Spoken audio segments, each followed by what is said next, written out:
Hi, I'm Susannah Gardner. I'm the partner at Hub Studios, which is a web design company based in Vancouver. We specialize in doing a lot of blogs and websites for publishers.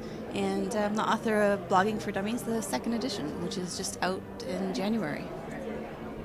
Great. So tell us a little bit more about Blogging for Dummies. If you could give maybe 2 pieces of advice to a company that's looking to start a blog, be it big or small, what would it be? Well, I would say get some help from someone who knows what they're doing. And that might actually be from a blogger, like to find someone who's doing it and doing it well in the space that you want to inhabit and bring them in as a consultant or even co-opt them in some way, bring them in to actually do some blogging for you.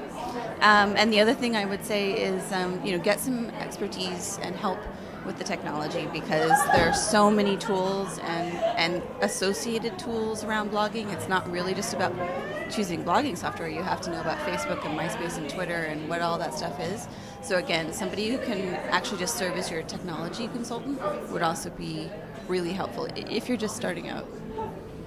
So if you were a company with a blog, what are some best practices you think in terms of using the blog and social media to engage with your audience? If you have any things that have worked, things that don't work, because that's a thing that we come across frequently and talk to our clients about often. Well, I look at a lot of business blogs, and the successful ones are walking that line successfully between just being a marketing message and actually making connections as real people. So the recipe almost always involves finding a blogger who has an authentic voice as a person, who can then represent the company in that space successfully and put the company's ideas and goals and services out there in a way that isn't, we already have a lot of ways to get traditional marketing, right? We all have television and we read magazines and newspapers and we get all the advertising. So this needs to be something different in order to work. And so you need to find a voice that could do that for you in some way. So that's kind of the key thing, frankly. Everything else you do, you can do it wrong, but you can fix it. But if you don't establish that voice in the beginning, or at some point early on, it's just never going to take off.